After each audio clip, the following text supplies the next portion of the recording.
So with that, I'll turn it back to Ken. We'll talk a little bit about some of the field work, and I'll jump back in as well.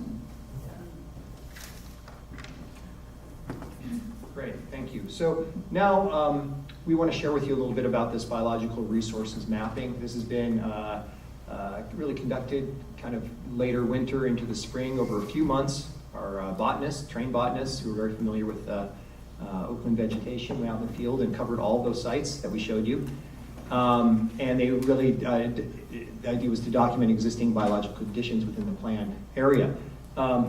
When you go out to do kind of a botanical survey of this scale, scale is important. You know, if you're doing just someone's backyard, it's a different type of level of detail. When you're doing 1,400 acres, you have to have kind of a reasonable approach. And so the methodology that was used is an approach called the California Wildlife Habitat Relationship System, or CWHR. It's referenced here by Meyer and Lownslayer in 1988. And so this system was specifically chosen because it's appropriate for California landscapes like we see here, Mediterranean climates. It's used throughout California. And it's a system that's also kind of appropriate for the scale of mapping that was done. And the minimum mapping unit was 0.1 acre. So our botanists were out there and they were kind of looking at, you know, reviewing an area and saying at that scale of 0.1 acre, what is the dominant vegetation type? The way this classification works is that it's broken up into vegetation habitat classifications, including, I'll just read them off here. Freshwater emergent wetland, chamise, redshank chaparral, valley foothill riparian, perennial grassland, redwood, coastal scrub, eucalyptus, closed cone pine cypress, annual grassland, coast oak woodland, and urban. Urban meaning kind of a built environment or road or parking lot, that type of thing. So with that, we want to show you a couple examples of the results. And again, this is important because this becomes the base of what do you do with these areas. First you understand what's there. So this is the Grizzly Peak parcel. So just to orient us here, Grizzly Peak Boulevard here, along kind of road crest here. Here's Tunnel Road coming up. And kind of meeting over here. Here you see Highway 24, Caldeton Tunnel here, coming through the other side here, Fish Ranch Road up there. Okay, and this photo, can you turn off these lights up close here? Maybe these, might be nice if you just turn off these lights so folks can see the pictures a little better. I don't know. Can people see this or is there too much glare? It's okay. All right, so this photo here, just to give you a sense of where we are, just an example. That photo there is basically standing on the big S turn here, looking along the ridge line this way. Okay? And as you look at the map here and the distribution, the legend is down here. Can folks see the legend? The categories? So, you know, as you see, you know, if you're familiar with this parcel, this is kind of a west-southwest facing slope. There are some minor ravines that kind of, and draws that kind of cut through the slope itself. Oh yeah, that's good, thank you. And you can see there's kind of a variety and mix of vegetation types there. So just to kind of summarize, we see in the green there's the closed cone pine cypress, shown in the green. And what's interesting that we found was that if you looked at the 2014 FEMA EIR, which is just a few years old now, and I guess the mapping for that was probably done sometime before 2014. In any event, a lot of the habitat that's shown in our map of closed cone pine cypress was mapped as coastal scrub at that time. So there's already been a transition and a change, which is interesting to note. And that's why, again, when you come out with a work like this, you have to use current resources and references. So in this area, Monterey pine has become more dominant. It's now mapped as included in the closed cone pine cypress habitat. The canopy is relatively open in those areas, and there's an understory has shrubs similar to coastal scrub. The coastal scrub area, it's kind of more of this pinky color here. And why it's showing this kind of different hues here or tones, that's simply because the under mapping darkens it up because it's just a little more dense vegetation over there. So it's not a different type, it's just the color is a little bit different as shown. But the coastal scrub areas are dominated by shrubs such as a mix of coyote brush, California sagebrush. There's poison oak in there, French broom, they're subdominant shrubs, and bracken fern is also common. There's the understory is mostly herbaceous, fairly weedy, and some annual grasses. We found that was more diverse than some other coastal scrub areas that were dominated only by coyote brush. So a little bit more of a mix of vegetation types here. And scattered emergent Monterey pine and coast live oak throughout. So that's kind of a little hard to see here, but in this photo. And then the coast oak woodland is mostly dominated in this area by coast live oak, and the canopy was relatively open. So if you look at the next kind of pictures here, these are all on that parcel, looking at it from different ways, but you can kind of see, again, some of the typical vegetation there for the closed cone pine cypress community, coastal scrub community, and the coast oak woodland. And as you get into these sites, again, whether the slope is facing a certain orientation, that level of subtlety does influence the density of the vegetation, the mix of vegetation, et cetera. So we want to share with you kind of an example here, and then we also want to, I'm going to bring Scott back up now and talk to you about how we're looking at this in terms of techniques and methods. So I'll put it back to there. Thanks, Ken. So Ken's given you a great summary of the vegetation types, and part of our hazard assessment is looking at those vegetation types. But I thought I'd talk a little bit about this site, for example, about some of the other things we're looking at. So first is position relative in the hills. We have a ridge top, essentially a ridge top location here. So what that can translate to is higher wind speeds, and you can also get multiple wind directions on a ridge top from different sides, which can affect fire behavior. We have a south-southwest facing slope, south-southwest facing slope. Greater solar exposure typically dries out faster, so your fuel moistures are low. We have potential ignition sources along the adjacent roads. We also have adjacent homes on both sides, both at the top and at the bottom. We have slopes that are fairly steep here, 60% and greater. It's not uncommon on this particular property. Some of the fuel conditions we saw, we have some flashy fuels, grasses, those that dry out quickly and ignite and burn quickly. We also have some ladder fuels present in the tree-dominated areas, and ladder fuels are those that would carry a ground or surface fire up into a tree canopy, potentially, under certain conditions. And we also have, in addition to the adjacent homes, we also have a community asset there at the top, the northern corner there with the communications towers. So when we're looking at an area like this and we're starting to develop vegetation management recommendations, we are considering the vegetation, but we're also considering some of these other factors as well. So with that, I'll turn it to Ken. I think we have another couple example areas, and I'll talk about some of the differences with those two.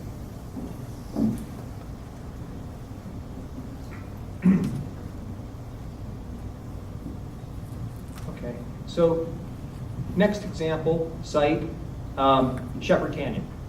So just moving to a little bit different setting to illustrate some differences here.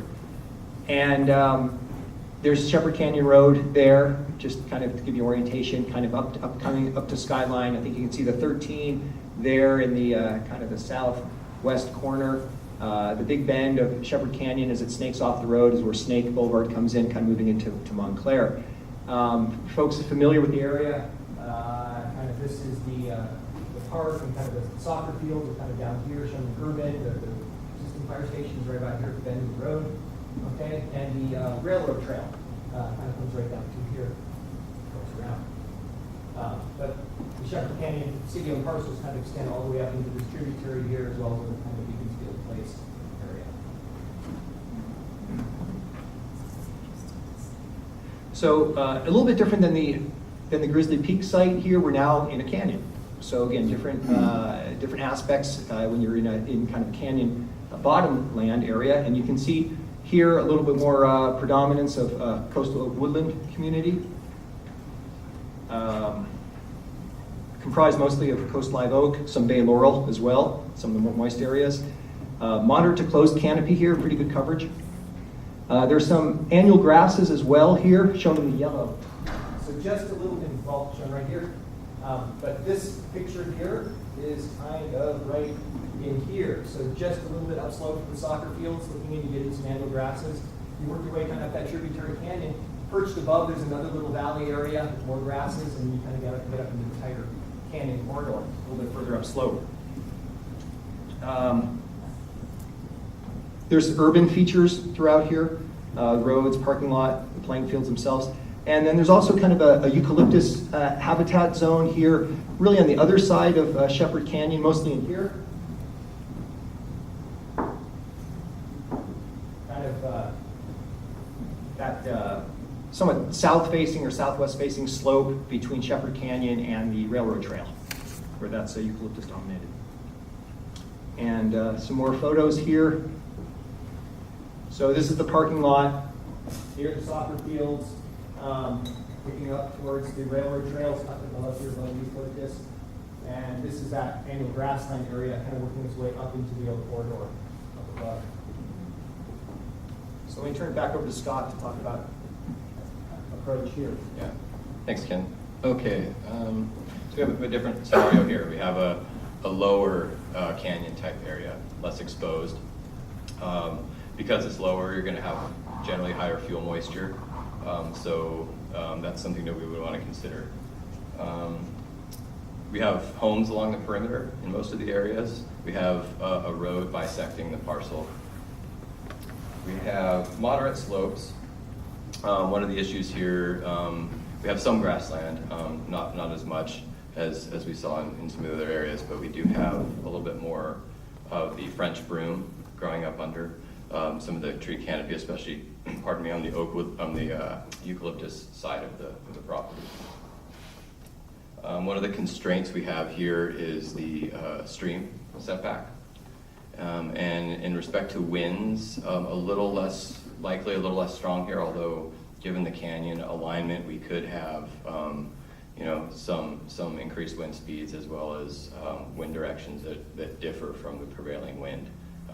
Essentially wind eddies can form. So that's essentially what we, some of the issues we'll be looking at in an environment like this. A little bit lower, a little bit more moist, not as exposed, but we do have some of the similar issues as well with the adjacent structures and roadway. And then we have, the grassland, flashy fuels, as well as some ladder fuels, in many cases shown by the French broom that we're seeing in this particular location. So, with that.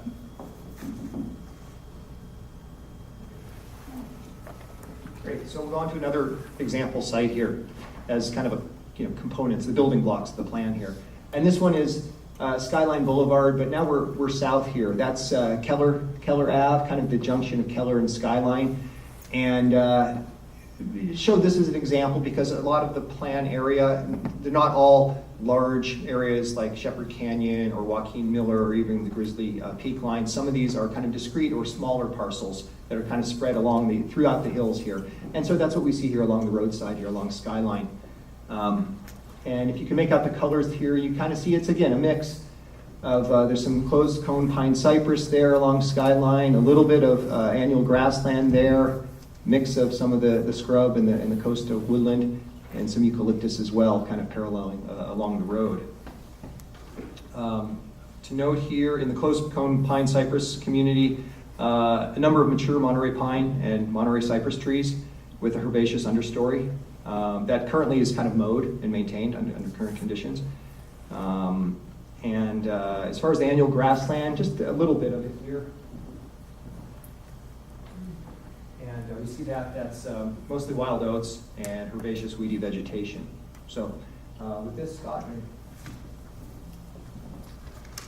So here we have a little bit of a different scenario. We have more of a linear alignment here. We don't have a larger parcel. There are some city-owned parcels, but this is also one of the critical roadways that the city maintains. So we have, in many ways, what can function as a fuel break along the ridge line there. There are opportunities to partner with the adjacent landowner, basically in this location here, which is East Bay Regional Parks. So I believe the current condition is that there's collaboration to maintain vegetation on both sides of the road, which can, as I mentioned, help function as a nice fuel break. Slopes here, we're a little bit further south in the plan area. But we do have some fairly steep slopes that come up to the road, 50% slopes and greater in some locations. Again, we have homes scattered along the alignment here in some locations, but it's not as continuous as some of the other locations. So again, ridgetop position here, we do have some increased wind potential, and I think that's, again, so I think that summarizes this slide here, so turn it back to Ken. Sure, and here's some examples of that location. Maybe you've been up there, the southern end of Skyline, and these are all photos of the vegetation communities in that area. So what's next? Well, before I go to what's next, what we wanted to do here, part of today's presentation, was to share with you some of these, what we've been working on. And so through these 3 examples, and this was all kind of, the mapping was done in the field and then translated through GIS and mapped in GIS system, so now that's a digital system that's available. And that's what we're doing for the plan area.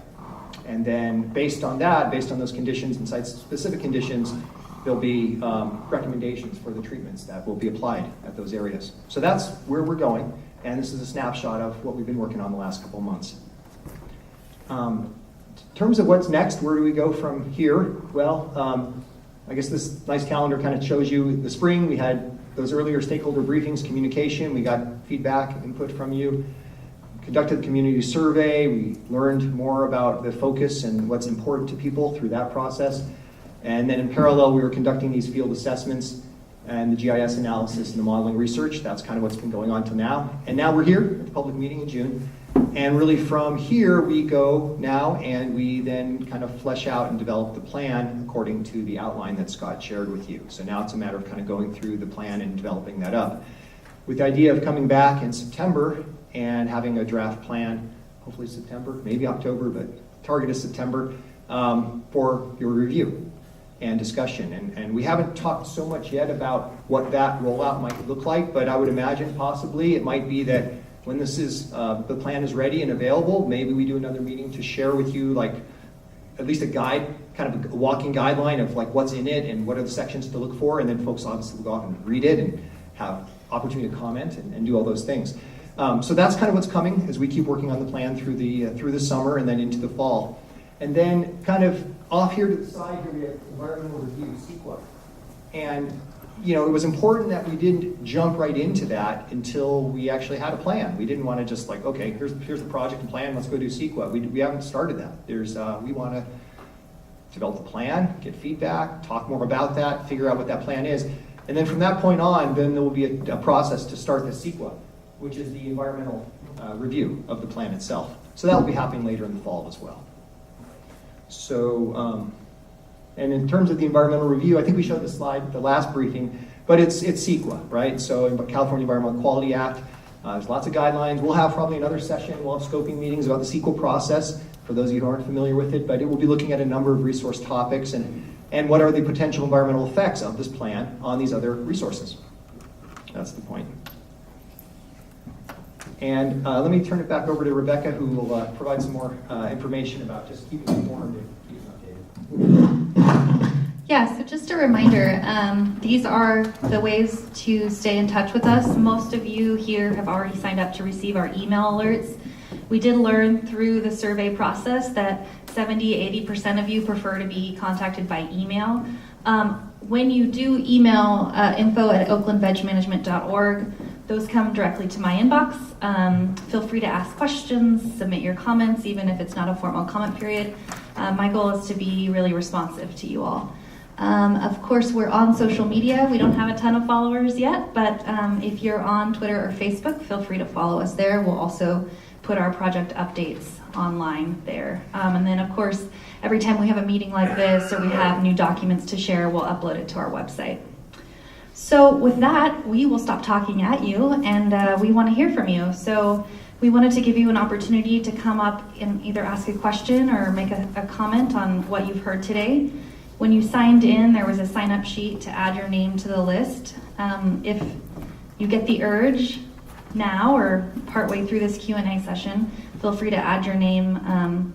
There's no hard and fast rules on that. Allison, if you want to walk that up. Yeah. Does anyone want to add their name? Does anyone else want to add their name? It doesn't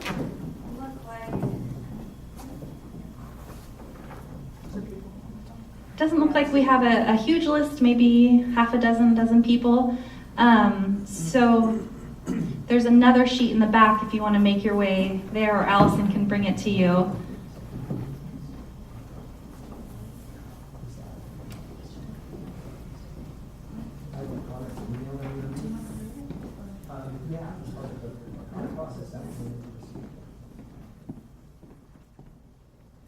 Before we begin, I do want to just acknowledge that Mary McAllister couldn't be here today, and she put her name on the list to speak first, and so I'm going to read her comment on her behalf. Dear